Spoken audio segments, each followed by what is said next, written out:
Good morning. Go ahead and I'll give it a couple of minutes for people to join who are attending today. As mentioned, this webinar will be recorded and shared afterwards with everyone who is applying as well.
All right, it's 11 a.m. Welcome everybody. Can everyone hear me? If you can give a thumbs up or mark in the chat. All right, great. Looks like I can be heard. I'll go ahead and share my screen with the PowerPoint I have to get started.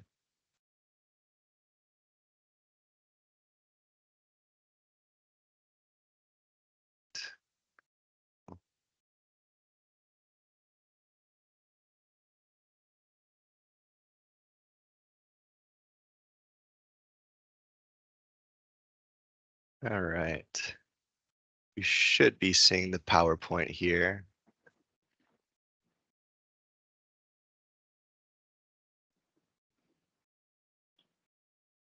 All right, welcome to the 2024-2025 application workshop.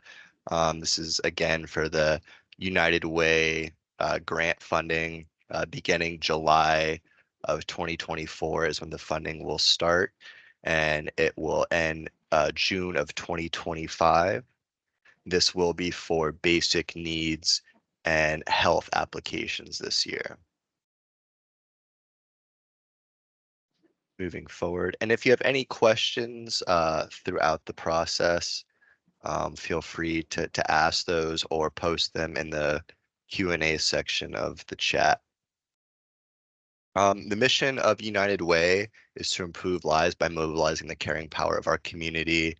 And we envision a community where all individuals and families achieve their human potential through education, income stability, and healthy lives. And these incorporate our funding pillars that United Way funds basic needs, education, financial stability, and health. Moving forward, this is kind of a visual representation of our funding cycle. This is for this fiscal year upcoming 2024 to 2025, those dates I just mentioned. This year applications that are available as of February 29th are the basic needs. You can see that is coming out as a 1 year. This will be going from, again, July 24 to June of 25. any programs that were funded in 2022 under the education funding pillar. This will be their final year of funding. We do run these pillars on a 3-year cycle, as you can see from the representation here on the graph. The only one that comes out every year as a 1-year grant is the basic needs. So again, education is going to be in its final year, its 3rd year. It did release in 2022. Um, Previously, last year, we released financial stability for 3 years. So they will be entering their 2nd year of funding. And then this year, again, health is coming out, and this begins its 3-year term for its grants. So this will be 2024-25 for health, and then 25 to 26 will be their 2nd year of funding. 26 to 27 will be the final year for health funding. Moving forward, this is the following fiscal year. This will be next year's grant applications. Um, This will be 25 to 26. And again, as mentioned in the previous slide, this year's education's final year for the 3-year cycle. So next year will mark its new term for its 3-year cycle, and that will run from 2025 to 2028, as well as financial stability will be in its final year. And those programs that receive health funding for this year, fiscal year 24 to 25, will start their 2nd year next year. So this year, only basic needs and health applications are open. Next year, basic needs will reopen. Those do reopen every year. Health will be in its 2nd year, and education will start again. Hopefully that's as clear as I can be on that one. It's a little confusing. We used to do it in the past, and we're trying to re-enter it since COVID kind of threw everything off in our process, but we're getting back into the normal swings of anything. And again, if you have any questions, feel free to post it in the chat or reach out to me via email, and I will clear everything up as much as I can. This is another visual representation of the whole process for our funding. We have the request for proposal. We published our grants February 29th. As you all know, agencies will submit their applications. These will be due by March 29th at 5 p.m. So they have been out, or they will be out at that time for a full month. The review process, first United Way staff, myself and my coworkers, we sit down and kind of do a group review and make sure there's no big issues with any of the applications. If there are, we try to reach out at that time to clear up anything before they move to a volunteer panel. Uh, the volunteer panel will rank your applications based upon them reading them. The actual application you're filling out, they will be reviewing those within the portal. And then you'll also be required to either have a site visit or a presentation in front of the panel at a designated location. And that will be kind of dependent on how many applications we receive and the time allotment we have with our volunteers. So again, that might be a site visit, and it might be just a presentation um, at a location. And we will do locations separately for St. Lucie and Okeechobee. So those in St. Lucie won't have to travel to Okeechobee. Those in Okeechobee won't have to travel to St. Lucie. So we try to make it as convenient as possible for both parties, volunteers and agencies. Following the volunteer panel ranks, they will rank your application kind of like a regular school grading scale. It's from 0 to 100. Typically, programs that don't score at least a 70 aren't looked at for any kind of funding once they get to that point. Then we do put together the comments and scores for those agencies so they can review how they can come back next year and improve and hopefully increase their score to get funding. Um, But as I stated, only if you receive a 70 or higher score from our volunteer panel do those then go to the Collaborative Impact Committee for review. That is with myself and some of our board members that will do a deeper review and select the allocation amounts. The volunteers really only rank your applications and decide if you should receive partial, full funding, or no funding. And then the committee really goes in, looks at all the numbers and see what we can actually allocate. Once those allocations are determined for each of the programs that will be funded, those recommendations do go for a full board review and discussion. And if approved, and once approved, the board will award the grants. And again, those fundings will be released July 1st. Hopefully, we try to get it out early July as possible, but that will be July of 24. And of course, you would be notified of your award as soon as that decision was finalized. Right, moving forward. Again, our funding priorities for this application are going to be basic needs and health.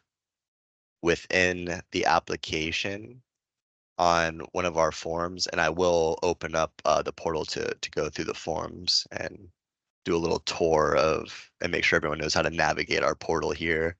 But within that, you will select, again, either basic needs or health for your program. And once you have that selected, under your outcomes and indicators that you have to track for reporting purposes throughout the grant, you'll select some goals, and those will be dependent on whether your program is in basic needs or health, on which goals you're given. But if you select basic needs, the goal for basic needs is low and moderate households use a safety net of services that support their basic needs, such as food, shelter, and housing. So once you select that goal, I'll move forward here. You're going to select some outcomes and indicators, and these are the actual measures that you're going to track through your reporting. We do require that you select at least one of these to track. You don't need to select anymore, but we also recommend choosing no more than 3 to track. So going through here, some of the quantity measures that are available for you to select. And again, pick the ones that best align with your program and the ones that you have the best capabilities to track and report on these. But one, number of households who received emergency assistance, and this would be rent, mortgage, and or a utility expense. This could be number of households who received food assistance, or number of individuals who you helped enroll in food assistance programs. There's a lot of different ones to select. Again, choose the one that best aligns with your agencies. 1 to 3 of these. Moving forward, we have the other pillar where it released this year was health. So if you selected health under your program information form, you'll be given the health goal, which is individuals and families lead healthy lives through access to quality medical services, including physical, dental, and behavioral health. Also preventing and responding to family violence, child abuse, neglect, suicide, and also encompasses efforts to create healthy systems and environments. So that would be the goal you would select for health. And then again, you would be given outcomes and indicators that you would need to select 1 to 3 of these. So on this one, here are some quantity measures, number of individuals who access healthcare services, number of health sector staff trained to deliver quality services. Then there are also some result indicators. Uh, these would align with the same reporting trackers that you would select, the result indicators and the quantity measures. You can select 1 to 3 of either or of these. But again, percent of individuals served who achieve and or make progress toward a healthy weight, percent of individuals served who participate in healthy behaviors, um, etc.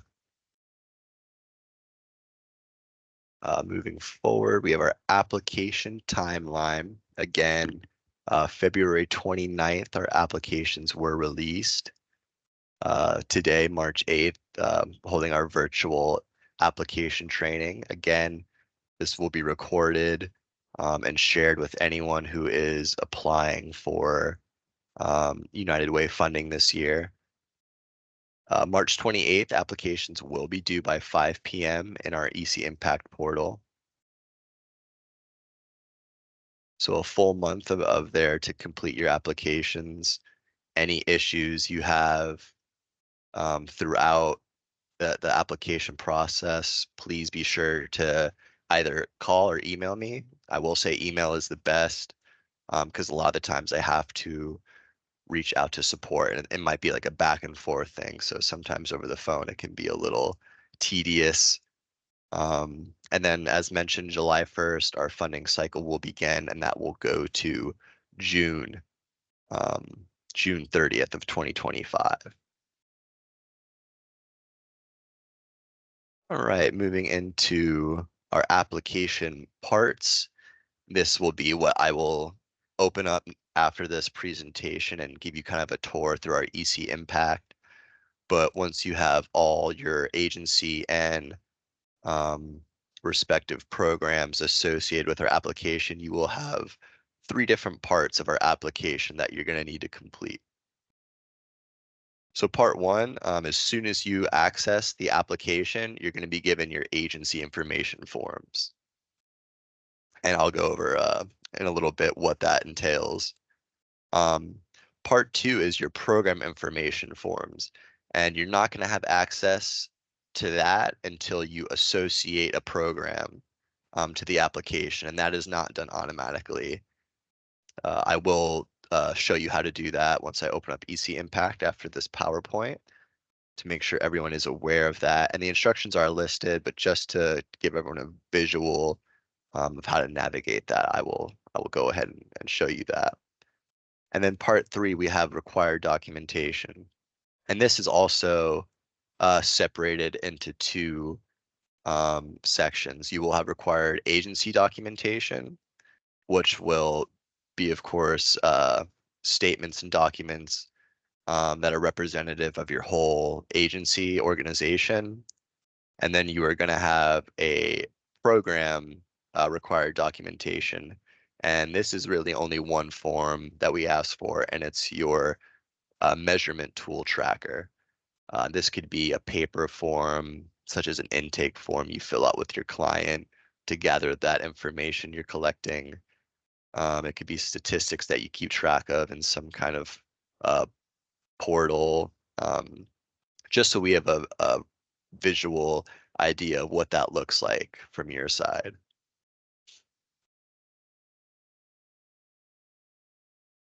Moving forward here, part 1, agency information. This is going to be a few different forms. These ones are pretty short and straightforward. We have our organization overview form. This is going to ask your organization's mission, director, etc. Again, I'll go through this really quick in our portal as well to show you what that looks like. Agency narratives, and this is really seeking how effective your board is within your organization. How many times do they meet, and what they assist with. And we also have our United Way Standards of Excellence form, as well as our counterterrorism compliance form.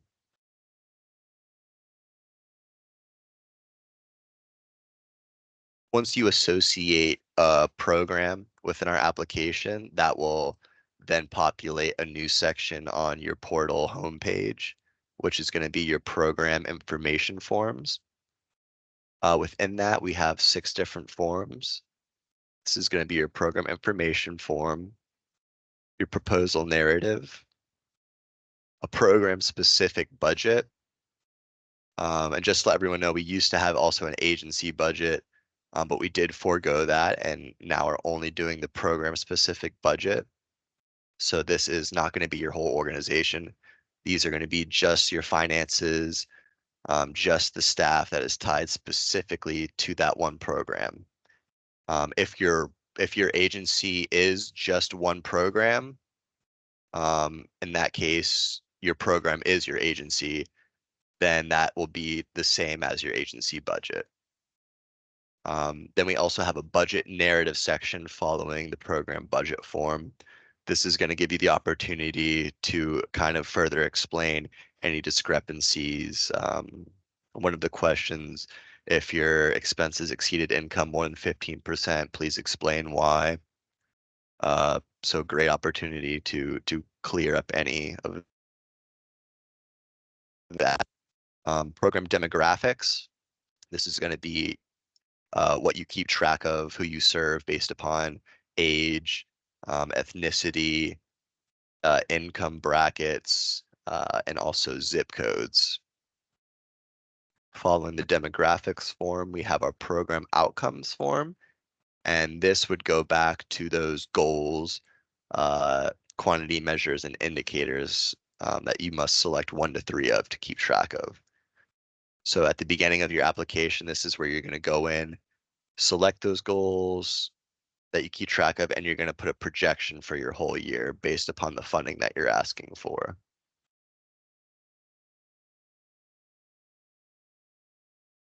Moving forward, all of our required documentation listed here, again, is split up into 2 sections.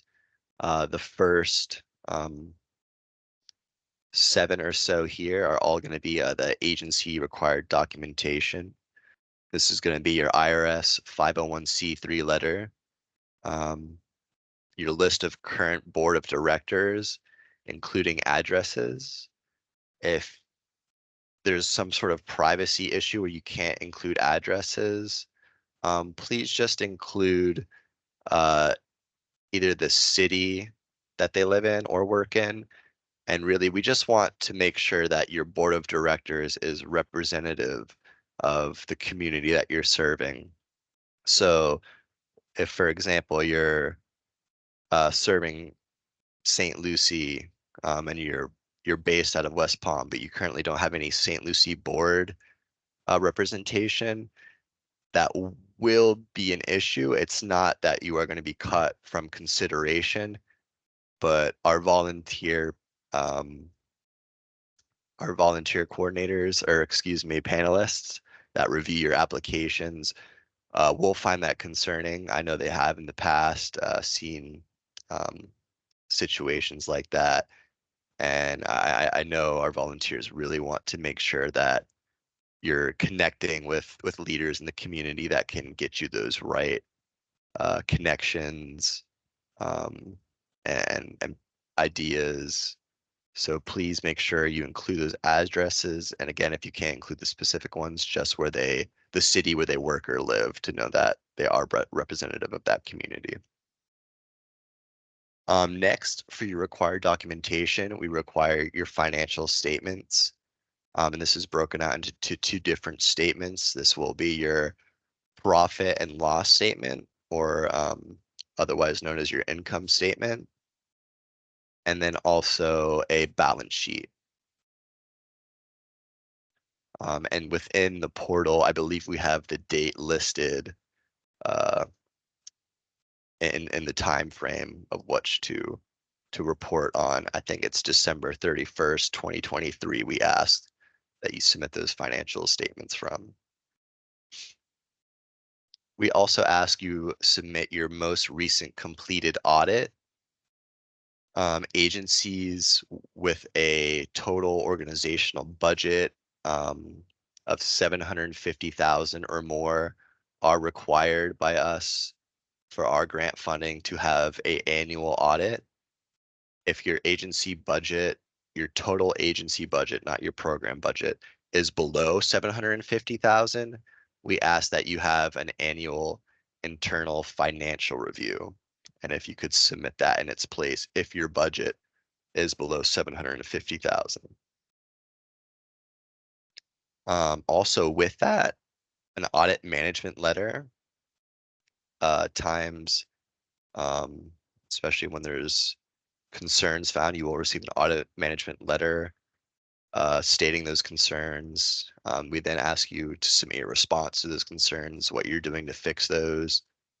Or if your audit management letter is just stating that your audit was cleared with no concerns, then agency response will not be required. Although the application will ask that you submit something in place because it's a required form. So if you could just submit a document that states not applicable, if you want to give a narrative, our agency's audit was cleared with no concerns or exceptions, and so forth, that will be completely fine. But it will need to have something submitted there, or else it will say your application is incomplete. Following that, we ask for your most recent IRS Form 990, including all schedules attached. We also ask for your last 3 board meeting minutes. Um, we understand sometimes things are redacted for whatever reasons. But if we could see as much information as possible, I know when things are redacted and they are submitted, when the volunteer panelists are reviewing, they find that a little, um, they get a little skeptical. They want to see everything as clear cut as possible, so they have the best representative of what is going on. And the final required documentation is going to be your program measurement tool. And again, that one will be under your program form section. That's just going to be either your intake form, how you take in clients. You might have some online database that you keep track through. If you could just take a screenshot of that database and send it there. Again, that's just so the panelists have a visual representation of how you do track that data.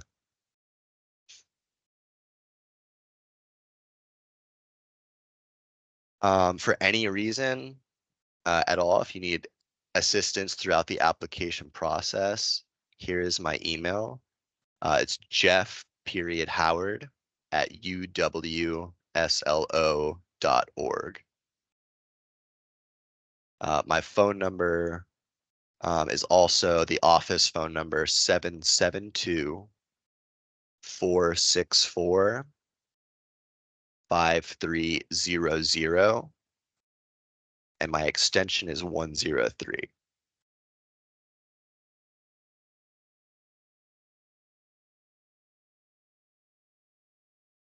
Are there any what is the rationale of requesting board minutes? To see if there's any kind of concerns within the organization, and how the board is handling it. Um, there's a lot of different reasons for the rationale and the requesting of the board minutes. Um, and like I said, the panelists that review those, sometimes there is information redacted. And this is just giving them as clear as picture as possible as what's internally going on with the organization.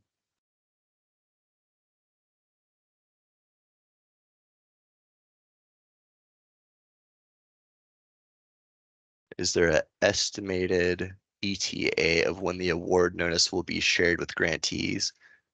Um, it's probably going to be mid-June. When we do the presentations and or site visits, this will be around May, and then we'll have to put time to get it all together. Um, Not to mention, we did push back the allocation decision this year a little bit, because of a certain campaign that it has been delayed the past couple years. So we want to make sure we have the best representation in our minds of what we have to actually allocate to agencies. So we don't want to do it too early, come out with a figure that we then have to go back and change. So it will be about mid-June, June 15th, I would estimate for those award notices to be shared with the grantees. And again, those not considered for funding, the comments, scores, and everything will be put together for that agency's review, so they can have a better idea of why they weren't selected for funding.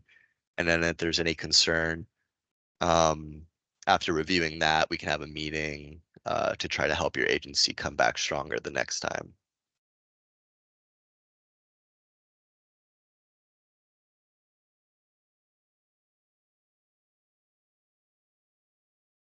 Does UWSL have any preferences regarding funding salaries versus program costs?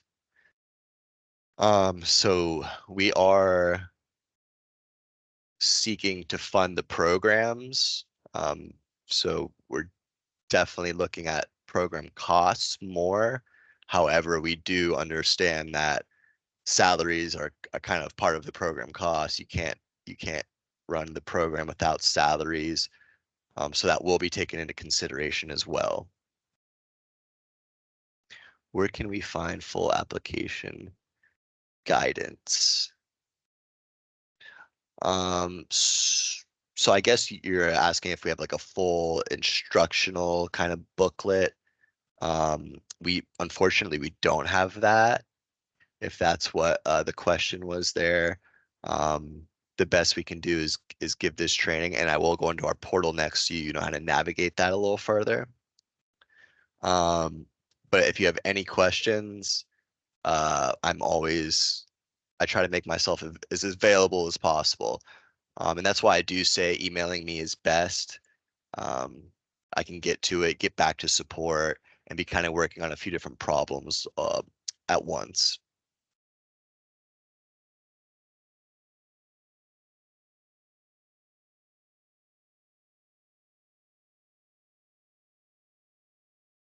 Are the details from this slide deck available? I will be sending out this PowerPoint presentation. I will also be publishing the webinar here. It is being recorded, so you can go back and review that. And then there's a few other documents that I can share with you as well. Is there an amount that you will fund? Uh, I'm guessing that you're asking for, is there a maximum amount we will fund possibly? Is that the question? Yes. Um, so I'll say our funding ranges from like $3,000 all the way up to like, I believe in the past, our biggest one was probably around 140,000. Um, so there isn't necessarily a max written anywhere, but I will say we've been receiving um, an increase in requests every year, and we do have limited funding. So I would be mindful of that. And what you request for um, might not be the amount that you're able to receive, even if you do receive a great score, and we recommend you for funding. So if you're taking into consideration if your program can't receive full funding, is there a way that your program can continue if you receive 3/4 of that requested funding or a half, et cetera? Is your program scalable, basically? Is that the same for Okeechobee as St. Lucie? I know the previous year's 12,000 seemed to be the highest awarded in Okeechobee. So I will say Okeechobee right now um, is definitely funded less because of the way our funding operates. Those funds that are raised in St. Lucie are restricted to St. Lucie, so they do have to stay there for programs serving St. Lucie. Then those funds raised in Okeechobee they stay in Okeechobee. Um, so same for both. This is our second full year in Okeechobee, so we are still building relationships and trying to increase our amount that we have to be able to allocate. But you are correct right now, and in that in Okeechobee it is a lower funding amount, and there is less total funding available as of now.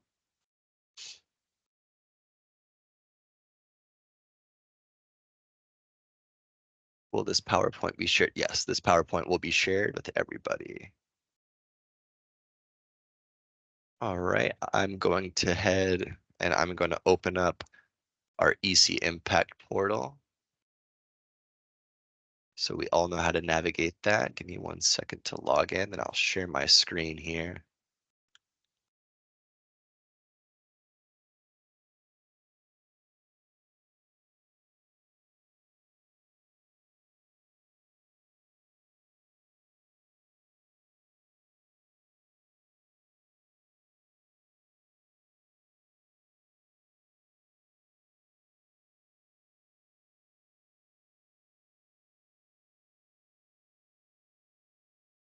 All right, so this might not quite look like what your homepage looks like when you first log into EC Impact, unless you already have accessed the core grant application. So if you don't see this page when you first log in, it's okay. Simply look over here to the left under this Apply Report box, and you'll see the 2024 to 2025 core application. And again, if you don't have this accessed already, underneath it, there should be, I believe, a little blue text link that says request application, or request access application, something along those lines. So you can request the application. Um, then once you have access to it, your page should look like this, what I have in front of me. Again, if I scroll down towards the bottom, um, these are going to be my organizational forms that are automatically populated when you access the application. This yellow box that we see, slight yellow, tannish, is going to give you the overall instructions. And this box to the right, you'll see it says assign programs to this application. So at least one program is required for this application for funding.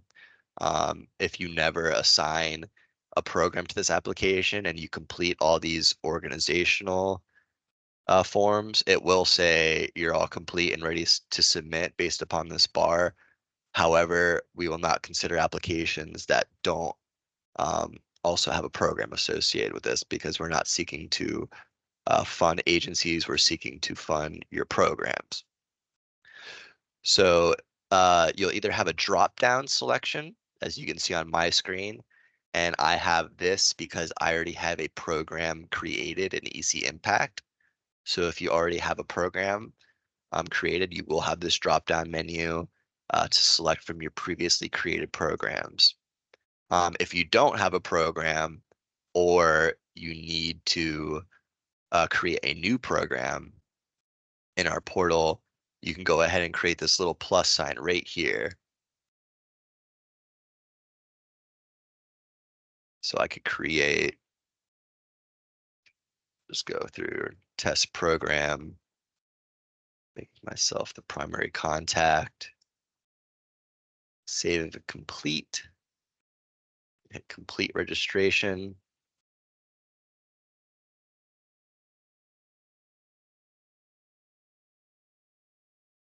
Now I can go back up to, see here. So if I go up to, it wasn't in here yet because I have to assign it to an impact area. So then after that is created and accepted, I can go up to program profiles up here in this blue box and hit edit on the test program that I just created.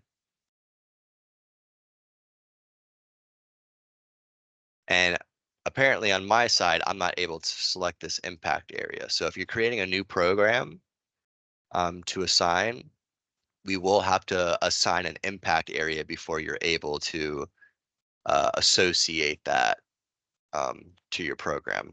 So if you create a new program and you get to this point, this is when you would reach out to me via email. Um, Let me know which program name that you just created and what impact area you would like to select, either basic needs or health. Once I am able to go in there and select that and create that for you, you will then be able to associate your program via the drop-down menu right here. So let's just assume that I just went in and I did that for you, and this was their test program. So now you can go back into the drop-down menu, select your program, and hit Assign Selected Program to the form packet. Oh, and you know what? We did get those forms for the other program. So now we have our forms for both of those programs. That one that was created under test program will still need to be selected under that impact area. So please reach out to me if you need that done. But again, if you have any previous programming, you can automatically go in there and associate to the program, and you'll receive these new program forms. And you are not limited in applying for just one program. So if you are applying for two programs under your agency, this is also what your page will look like. The orange section up here at the top represents all of your overall agency forms. And then again, if you have multiple programs, you will need to submit all of these forms for both of your programs. So you would have all these for one program and then all of the other ones for your next program. I'll go through our forms here really quick. These are the ones that I listed through our presentation, just so we have a visual view. And if there's any questions at the end, I'll make sure to get to those. So this is your general agency information form. Again, you're going to list your executive director, addresses, emails, your mission statement, your overview and focus of your agency, number of years in operation, and your total agency budget. Again, this is your agency form, so it's going to be your agency budget, not your program yet. And if this number of your agency budget is over 750,000, you will need that annual uh, independent audit. All right, once you complete whatever you've done here, if you haven't completed it all yet, you can just save my work and return to previous page. That will bring you back to our home page. Next form under organization is agency narratives. And again, this is really looking at your board effectiveness, describe the commitment and involvement of your board and agency's long-range planning and ongoing program evaluation. And then we also ask how many times your board meets with quorum each year. Typically, I know the volunteers like to see that agencies are meeting at least quarterly throughout the year, so that would be 4 times through the year. If it is less than that, I would be just kind of have an explanation ready for the volunteer panelists if they do ask that question. It's not guaranteed they do, but just in case, I would kind of have that prepared in your mind. Let's again hit save work and return to previous page. Our United Way standards of excellence. These are going to be just yes, no answers, very straightforward, normal things that pretty much every uh, nonprofit 501c3 has. The organization exempt from taxation or 501c3, the Internal Revenue Service or otherwise exempt from taxation, you would hit yes. The organization, if it has annual revenues at or above 750,000, has an independent audit conducted by a certified public accountant. For organizations not meeting that threshold, the organization is to complete an annual financial review. Yes. So all those ones are just yes, no questions. Sometimes these, I forget which one it is where, I think it's in the eligibility form. If any of you had difficulties with that, that is normal because the wording in one of the questions is kind of strange. So again, save work and continue to previous page. Next, we have our Patriot Act compliance, basically our anti-counterterrorism compliance form, stating your organization doesn't accept money or willingly, knowingly donate funds that support terrorism. Very straightforward. So it's either comply or does not comply. You'll be required to sign your name there as well, and that the CEO reviewed this as well. So we can save work and return. Um, Again, under our organization section, we do have application attachments, and these are going to be all those attachments except the program measurement tool. So your 501c3 letter, board members, your income statement as of 12/31/2023, balance sheet as of 12/31/23, your most recent completed audit. And this wasn't noted in the slides, but this must be from the same fiscal year as your attached 990. So that is noted right underneath the audit, as well as the IRS Form 990 must be from the same fiscal year as the completed attached audit. Then your audit management letter, um, agency's response to management letter, if applicable. Again, these all are required documents. So even if you don't have an applicable response to the management letter, you can submit any document and just declare that it was not an applicable question. Um, and finally, your last 3 board meeting minutes. We do select PDFs, docs, pretty much everything, every form that you could possibly have to submit, we do accept to try to make it as convenient as possible there. So we can save/upload attachments, return to previous forms, previous page, excuse me. Moving down to our program section, I'll go here to my tools for school section. Our first form is going to be our program information form. This is going to be, again, specific to your program name, address, focus area. You're only going to have 2 areas to select from, as these are the only ones open this year. It's either going to be health or basic needs. You must select one of these health or basic needs in this focus area before you're able to select your outcomes and indicators. And I'll get to that in a few minutes. Then your service area. So you may have an agency, say in Okeechobee, let's say they're located in Okeechobee and they're serving Okeechobee residents, but they also have some St. Lucie County residents that go there for services, or vice versa, located in St. Lucie and they serve some Okeechobee residents. If that's the case, under your service area, you could select both St. Lucie and Okeechobee counties. So if you have one program that serves both those counties, you only need to submit one application.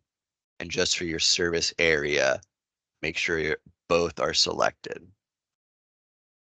If you're only serving St. Lucie County, you can select the first option, St. Lucie County. And if your program is only serving Okeechobee, you can select Okeechobee County. Then are able to give a program description on the amount that you're going to request from this year, total proposed budget for this year. This will give you a little equation there of how much you're requesting is the percent of your total budget. If you're receiving any funding this year, current fiscal year 23 to 24, for this specific program that you're filling out for, make sure you put the amount that you received for that year. Unduplicated number of children to be served in 2024, 2025, and unduplicated number of adults to be served. These are projections on what you think you will serve in this upcoming fiscal year. And those are, again, both broken out between children 0 to 18 and adults 18 and plus. Below this, you have a little bit of a narrative for one of the questions. If your request increased by 10% or more over a previous year's application, briefly explain why. So again, if your program up here received funding from the previous year, and now you're requesting at least 10% more, here's a narrative section. You can explain we have to travel a lot, gas prices went up, or you're a food service agency, you know, plastic plates and all this have been more expensive. Just some kind of narrative to explain why that increase in your ask was. And also, this is a very important one. This is one our panelists absolutely look for. If these funds are being used to match another source, name the source and the money amount. So there's definitely a lot of agencies that we've worked with that receive matching amounts through federal grants and other different resources. And this is seen from the volunteer perspective is just kind of like doubling our funding without having to have those funds ourselves. So it's seen as definitely a positive if you are a matching fund program. I would definitely make sure that that is known to the panelist committee here.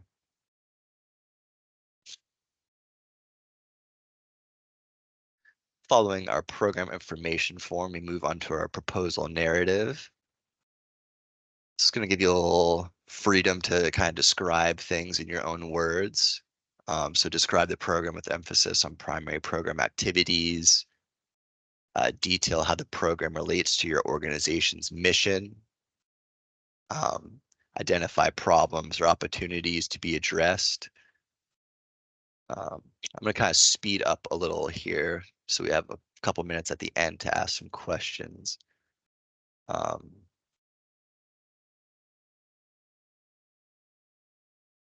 Let me move down here to program capacity. So what is the maximum number of clients your program can serve? This is going to have to do with if you have a wait list, if you're under or over capacity. This is definitely things that the panelists would like to know, as well as your program fee schedule. So here you can check all that apply. You might offer it, a fixed fee. You might have others that you can explain further in a narrative. Uh, you might have a sliding scale based upon the client's income levels. So select all those that apply. Um, I know the volunteers love to see when things are free, of course, to the clients. That is always the best. But they also do appreciate seeing a sliding scale to kind of um, give opportunity to everybody and a equality to all clients. What constitutes program completion for clients? Um, this could be a graduation that they get to, all the steps necessary to complete the program. Please list there, as well as your completion rate for your program. All these little green question mark boxes, if you hover over, they will give you a little bit more information there. So this says, please give the percent of program completers, divide number of completers by number enrolled. So a little bit more information. If you have any questions, you can always hover over those green question mark boxes. Okay, move on to our next form to make sure you all see the program budget. So here's our program budget. We have revenues listed on top. Some different United ways that you might receive funding from. Um, if there are entities not listed here that you receive funding from, we do offer these little spaces like other Florida state funds. I could click this blue And now I can type in what that Florida State Fund actually is, and then put those respective years figures within there. So let's just put test 100, 50, 75 in these amounts, and I can go save my work and return to previous. Now that's going to come up. It's going to list the total amount of whatever I listed under Florida State funds. And under that, it's going to itemize it. There's the test I wrote and the figures that I wrote. This is going to be the amount increase from your proposed year compared to your previous year. So last year, if it was 50, this year it's 75, there was a 50% increase. That's what that number is going to be showing. Again, any of these blue highlighted texts offer you the opportunity to itemize those funds. So I could click there and do the same thing I did up above. We have funds from other sources, Florida State funds, miscellaneous. And then please also include your in-kind donations. You'll notice that these are not included in the total though. So this total figure at the bottom will not change if I put any figures in here. It's just to see what your in-kind donations were. Moving forward down to the expense section, please itemize as much as you can for your programs, the staff that's participating in these programs, and their salaries that are associated with it. If their position is solely working on this program, then their whole salary should be applied to this section. If they're only half working in this, half working in other, try to figure it out where it's this amount of their salary is applied toward this program as best as you can.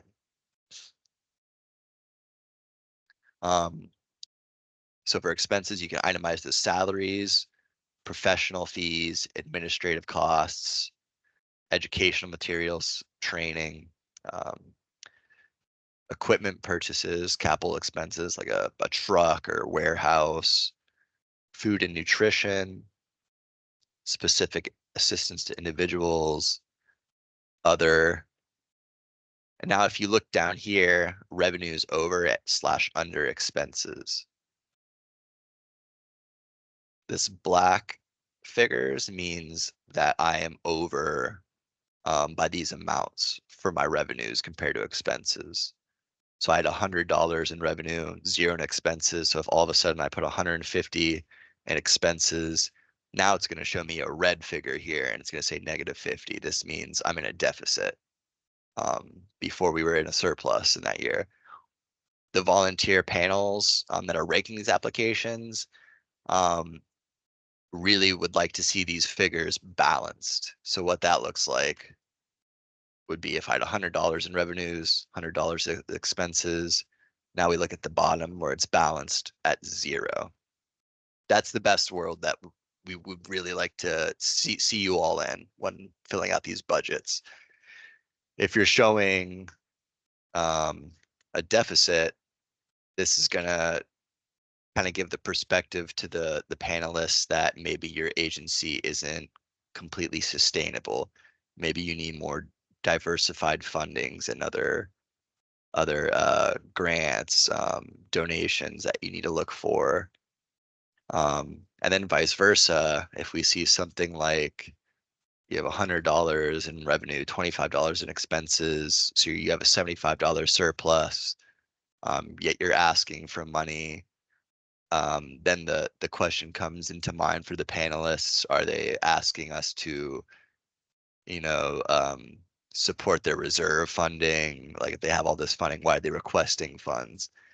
So the best scenario in the panelists' eyes is going to be if this is balanced on both sides as closely as possible. And again, if it is not, please have some explanation for the panelists to help put their mind at ease and why the budget is not balanced. So we can save, return to previous page. Again, following our budget, we have our budget narrative. If expenses exceed income by 50% or more, please explain. Please provide a narrative of your program budget, including a description of the resources that you need to successfully deliver the program, and also an explanation of which funding sources have already been committed, pending, or you're projecting for. So you might be applying to us, but you also have funds already committed from a Children's Services Council, or you're applying for another foundation and that's pending, or you're projecting that you're going to apply for some federal upcoming grant.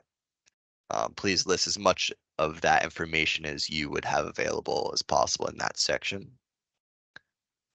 And provide any additional information that will assist community investment volunteers, which is the panelists, to understand the program budget and or requested amount of funding. So any kind of discrepancies there, if you want to list your items on the in-kind and other, what those would be, this is your chance, again, to further explain those to the review committee. I know we're coming up on time here. We'll probably go a little bit over just to make sure I answer any questions here at the end, but I'll quickly go through our last couple forms here. We have our unduplicated client demographics. Again, this is going to be where you input all your tracked data in the future. For right now, this is going to be your projection for this year, 24, 25. Last year, what you did, or the current year, excuse me, 23, 24, and then the last year, 22, 23. Please list as much information as you have here available. If your program is only 2 years old, entering its second year, then you're not going to have this 2022, 23 data. Understandable. But these numbers should all balance within all these sections. So let's say we're projecting to serve 500 total clients. All these next sections should equal this number within this column. So this should total to 500. So these are just random figures I'm putting in. But let's say if I stop there, I projected to 500, but I'm only listing 400 here. Well, that doesn't make any sense. These numbers have to balance. So even if we didn't track what their ethnicity was, we do have also an unknown section. List it in there. 500, 500. Now those figures balance. Entering the age section of our demographics, this is like the budget.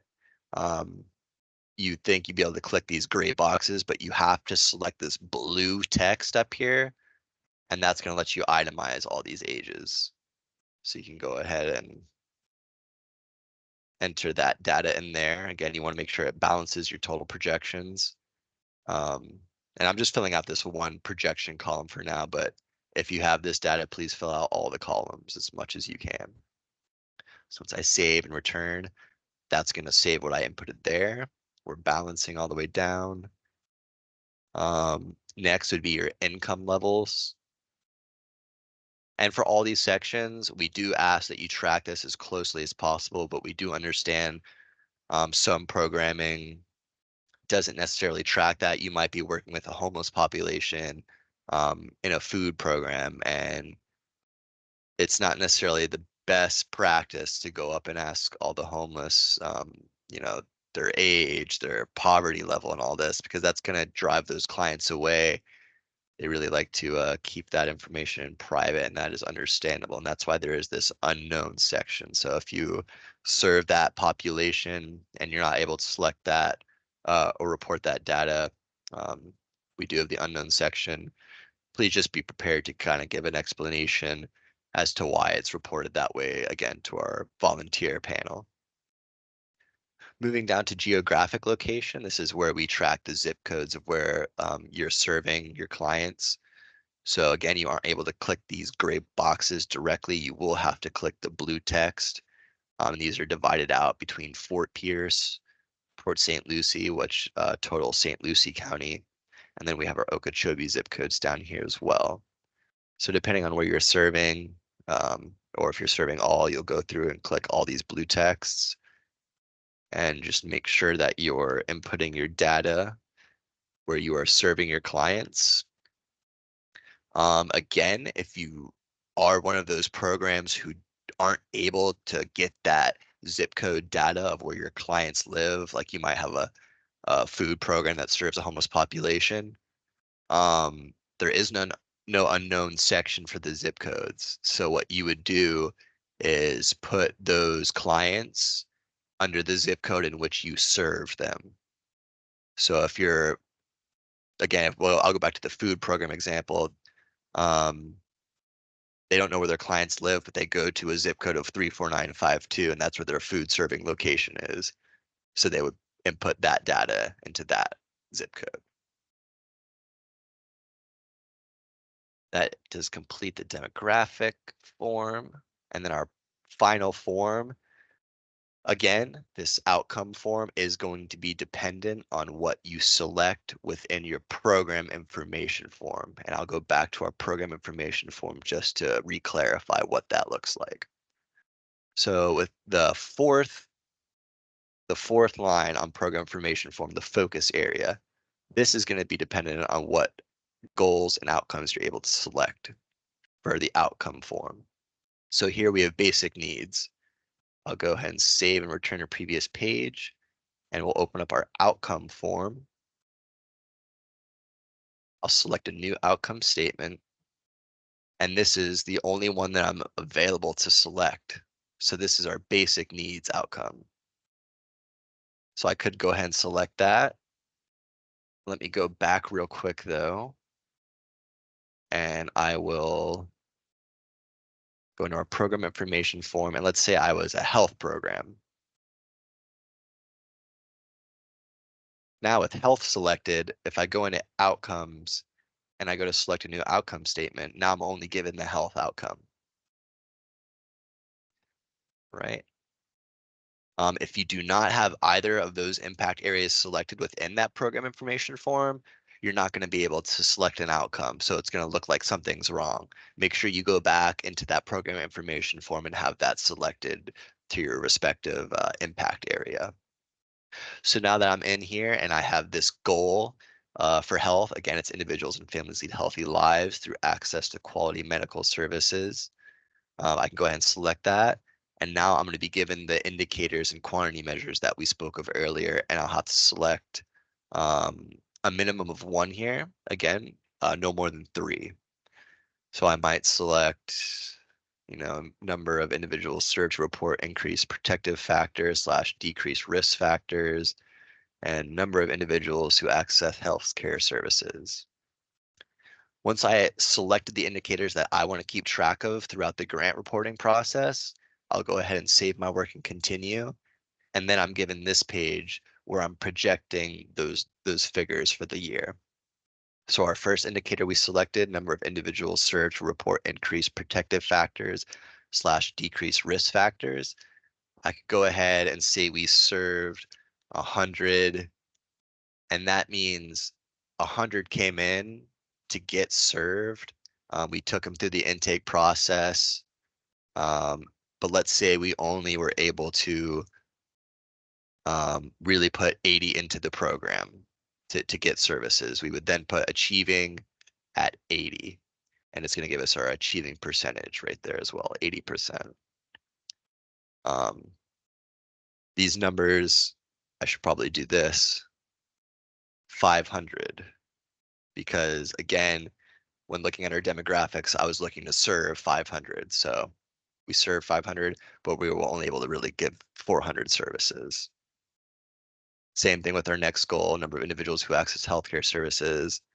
Again, these numbers might differ a little. Maybe we only intake 480 in this section to access healthcare services, and we were only able to get 280 projection. If you decide you want to, within the application process, to go back and select different indicators, there is this tab right at the bottom, select new indicators. You can go ahead and delete the ones that you selected to update those to new ones if you wish. Returning to our overview, our last form that would be needed, again, is our attachments under our program section, and this is going to be the outcome measurement tool. So that could be your intake form or some kind of portal, website, whatever you keep track of um, to report on. And then again, PDF, doc, PNG, JPEG, all files pretty much accepted. All right. Once you are all done, you will have a submit button somewhere within this page to make sure you click that and this is highlighted as submitted. And that will be your indicator that you have completed the United Way application. All right, I'll stop sharing my screen here. Try to answer any questions within a few minutes here so we can all get on with our day. I'm sure we're all getting hungry.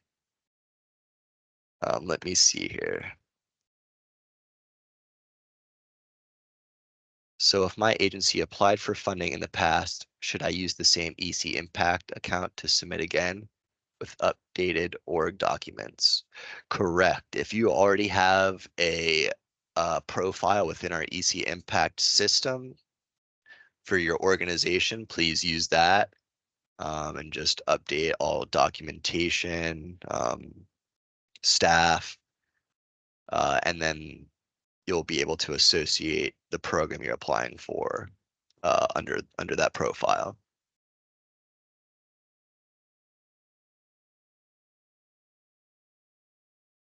Does the portal enforce character limits in the narrative sections? Yes, they do. They're usually fairly large. I believe they're about 2,000 to 4,000 characters, which is quite a bit. I will say B is, I wouldn't say short, but as concise as possible. You don't want to give too much to the panelists to read.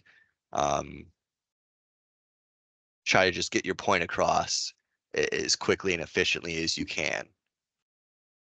That will usually provide the best outcomes for the volunteer panelists. Um, Less questions, concerns.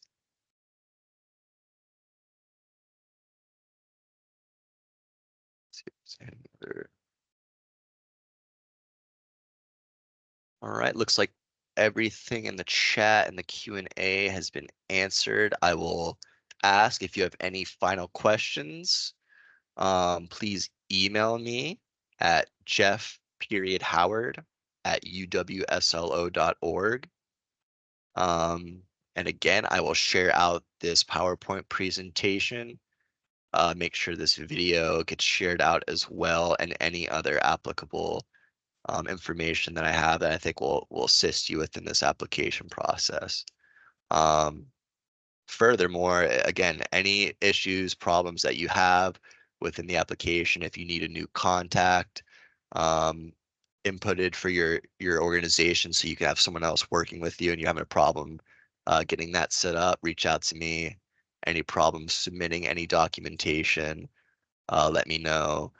Um, Everything seems to be functioning correctly, but we all know with technology, things are bound to happen that just seem to be out of our control. So if any issues do happen, please reach out and I'll do my best to assist you with that. All right, I'll go ahead and end our webinar here today and you all enjoy the rest of your day. Take care.